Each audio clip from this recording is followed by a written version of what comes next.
خلیل الرحمان قمر صاحب لکھتے ہیں کہ میں جب چھوٹا تھا تو بڑا انا پرست تھا، غربت کے باوجود کبھی بھی استعمال کپڑے نہیں پہنتا تھا۔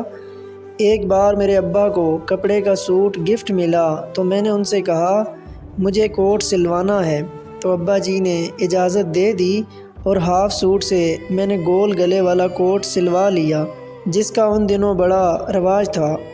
وہ کوٹ پہن کر میں چچا کے گھر گیا تو چاچی اور کزن نے فٹ سے پوچھا، اوے خلیل، کوٹ کہاں سے لیا ہے؟ میں نے کہا سوایا ہے چاچی، لیکن وہ نہ مانے۔ میں نے قسمیں بھی کھائیں لیکن ان کو اعتبار نہ آیا۔ خالہ پھپھو کے گھر گیا تو وہاں بھی کچھ ایسا ہی ہوا۔ میں گھر آیا اور کوٹ اتار کر پھینک دیا اور رونے لگ گیا۔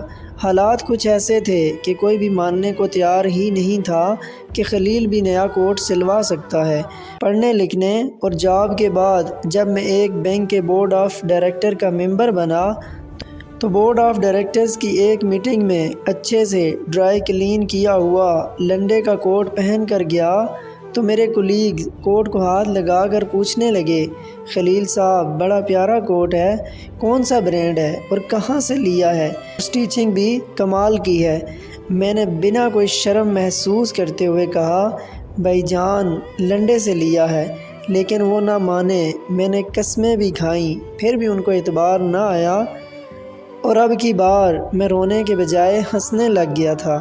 سچ ہے یہ معاشرہ بڑا منافق ہے، غریب کے سچ پر بھی اعتبار نہیں کرتا اور امیر کے جھوٹ پر بھی صداقت کی مہر لگا دیتا ہے۔